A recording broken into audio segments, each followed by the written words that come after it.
Huge. That is huge. Big difference, yeah. Big difference. Wow. Yeah.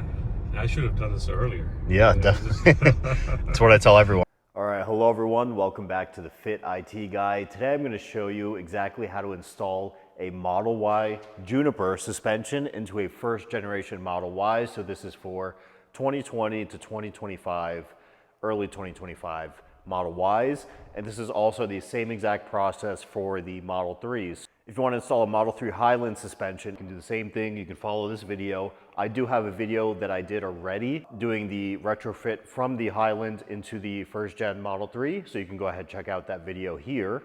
And I'll have it linked down below as well. But basically, I'm going to say that if you have a first generation Model 3 or Model Y, go ahead and do the suspension retrofit. I do the installs myself. I am in New Jersey, right across the river from New York City. So if you are in the area, or I've had people come from Maryland, from Albany, New York, I've had people come everywhere. If you're local, you can come to me. I do the installs myself.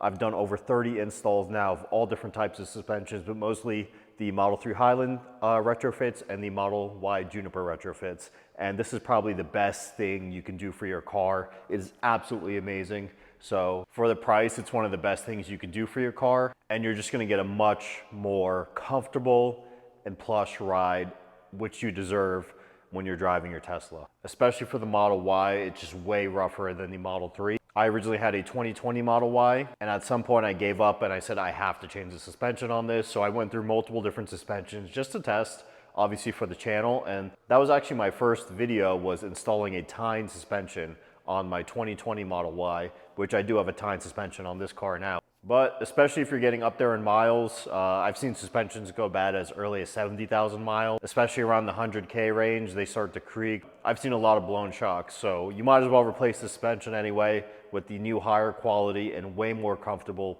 Juniper suspension if you're using the Model Y.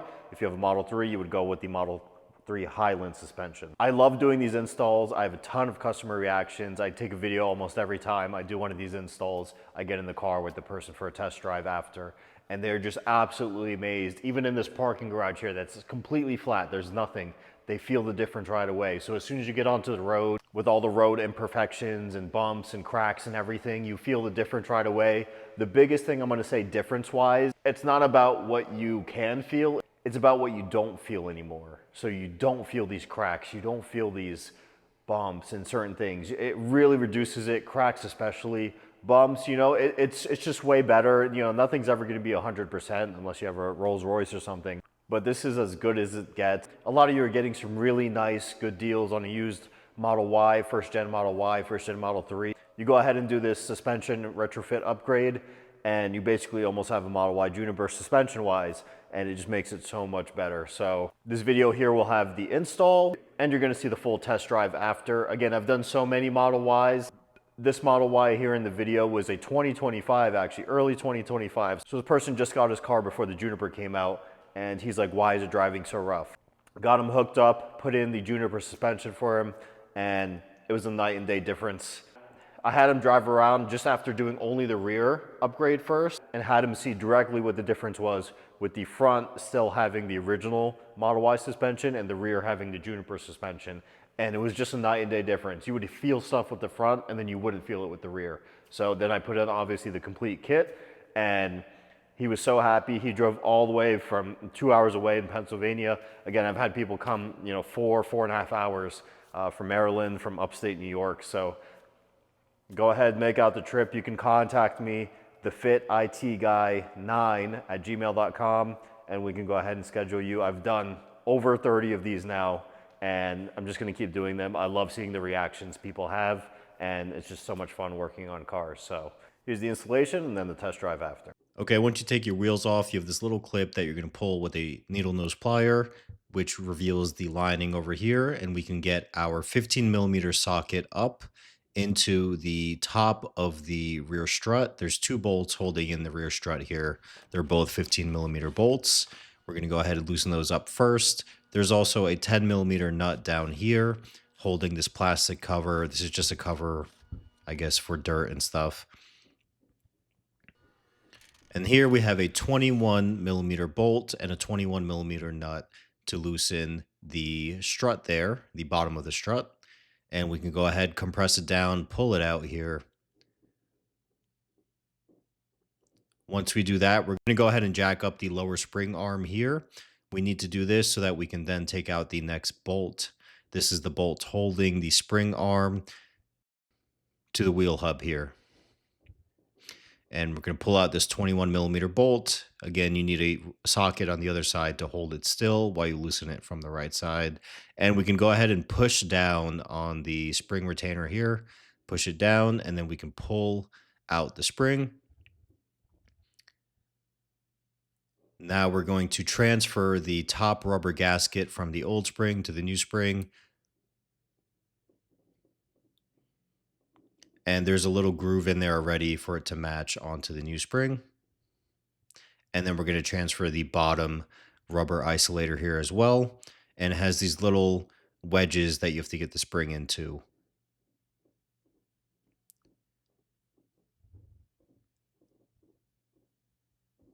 Little tricky, it takes some time.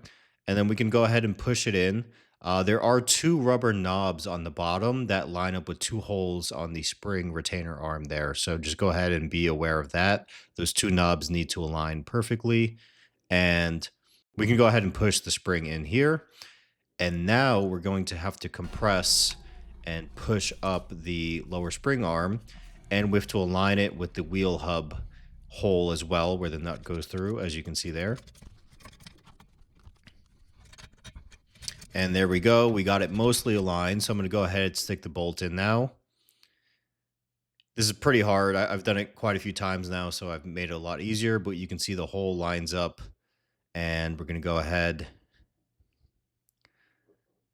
And we're just going ahead and straightening it out some more to get the bolt through, as it wasn't 100% aligned. Again, like I said, this is probably the most annoying part of the rear section here. Now putting in the new rear strut. This is very simple. You literally just put it in there, put the bolt, compress it, get it in under the lining, and there's 2 holes there up top that the bolt will kind of fit into. You may have to jack up the bottom of the spring arm again for the bolts to reach. But at this point anyway, I like to jack up the whole suspension here up to ride height. Obviously, this is what you should be doing before you tighten any bolts. Always jack up the suspension up to ride height. And we're just tightening up the 2 15 millimeter bolts here. And tightening up the 21 millimeter bolt for the strut. And then we're going to tighten up this 21 millimeter bolt as well for the wheel hub. And we can go ahead and take off our jack there and put back on this clip here. And final thing for the rear, we're going to put the plastic cover back on. This is a 10 millimeter bolt. And we're just going to go ahead, hand thread that in just to get it to hold. And then we'll use our impacts to fully tighten it down here. Just like so. And that's it. You're basically all done with the left side of the rear. You can go ahead and do the right side now. For this part, you can go ahead and use a trim tool or your hands to pull up this plastic cover here. Very simple. Just a lot of clips. Same thing when you're putting it back in. A lot of clips. We have 2 10 millimeter silver bolts here holding in the HEPA filter. If you have an older Model Y, you may not have the HEPA filter there, so that's just one less step. And we can go ahead and angle it out and pull it out without having to take out the full front tub. Just saves us some time. As you can see, got the right angle and pulled it out. And it's just as simple to get it back into. Now, this is the washer fluid area. You may have to twist that to get to the nuts for the top of the strut. We have the brake cable here, the ABS cable. You're just going to go ahead and pull that out. It's very tight sometimes, so you may have to use pliers to pull it. For the top one here, I like to compress the pin with pliers and then try to push it out by pushing the pliers up against it and pulling your hand with the other side. So now we're taking an 18 millimeter socket. loosening the sway bar end link here.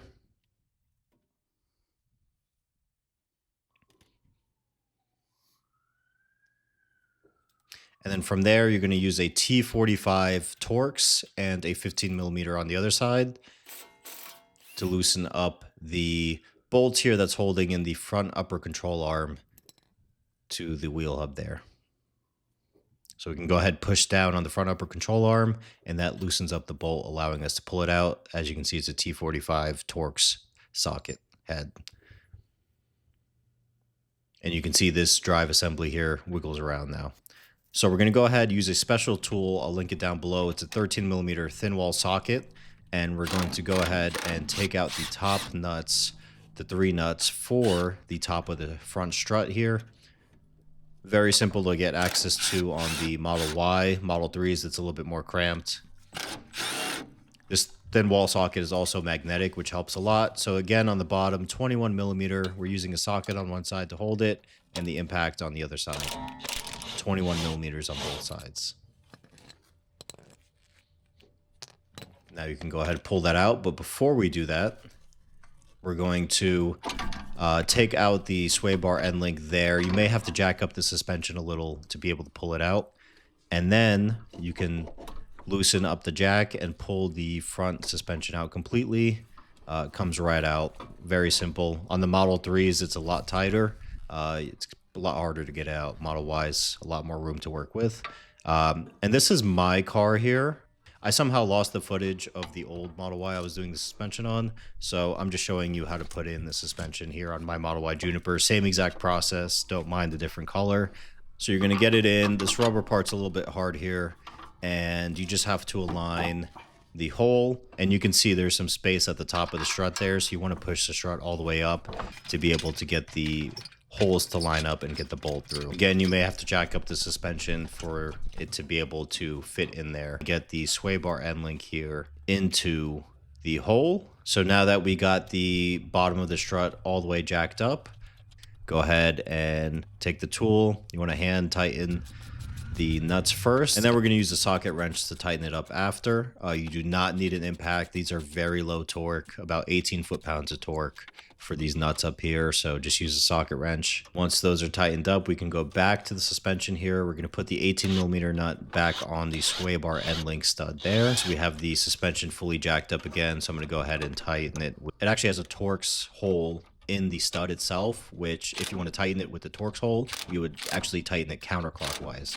So if it's not tightening for whatever reason using the nut, then you would hold the nut with a plier, for instance, and then tighten it with the Torx portion counterclockwise. So now again, the suspension's fully jacked up. I'm going to go ahead and tighten the bolt holding in the front upper control arm to the wheel hub here. Next, I'm putting the 21mm nut back onto the lower control arm there. All right, guys, so we just put in the Juniper suspension into the 2025 Model Y. So this already had somewhat of the updated comfort suspension on the first gen models, but still nowhere near as good as the Juniper. So let's just go ahead and see how everything feels. But this is probably one of the worst roads in this town. So yeah, I'm already feeling the smoothness. Yeah. Just feels soft, you know, like soft. Yeah, soft, and it's soaking up the bumps too. Yeah, you can turn right this right way. Here? Yep. Okay. Yeah, I'm from Pennsylvania, so yeah. And then normal roads are going to feel perfectly smooth. Oh, it's and then you can turn right here also. Huge difference. Yeah. I can tell you right now. I'll take you on some turns too. Yeah. Some quick turns right over here. Wow. Yeah. Much huge difference. Yeah. I'm glad you like it. All right, we're just going to go over some train tracks here. See how that feels. The real test, huh? Yeah, these are some pretty rough train tracks, so it should really mute it out. Oh yeah. Yeah. Huge. That is huge. Big difference, yeah. Big difference. Wow. Yeah. I should have done this earlier. Yeah, definitely. That's what I tell everyone. I wish, you know, I had my 2020 Model Y for 3 years. I wish I did it right away. Yeah. Man, it's so much more smoother. Yeah. Like, it's more relaxing drive, more comfortable. Why they didn't do this on the earlier versions? It should come standard, right? Who knows? Yeah. Yeah, you can turn here. There's a lot of turns down there, but Oh yeah, It's- I can it's- feel like I can't feel the bumps anymore. Like I could hear the thud thud thud. It was just Yeah. annoying me, right? exactly. So I hope you all enjoyed this video. Again, this is what you'll see, how it's like having a Juniper suspension in a Model Y. Completely night and day difference. If you have an original Model Y and you haven't test driven the Juniper, I would say go ahead and test drive it and see the difference. If you want that in your car, you can go ahead and contact me. One of the reasons I've had so many installs that I've done myself is that a lot of shops don't want to work on Teslas. It's just the nature of the business, unfortunately. So I'm happy to do it. I'm usually free on weekends. And I want to see everybody enjoy driving their car, because I did not enjoy driving my car for quite some time when I had my first gen Model Y. So thanks for watching, everybody. Please like, comment, and subscribe. It really helps out the channel. I'm trying to bring a lot more informational videos here. So thanks for watching, and see you next time.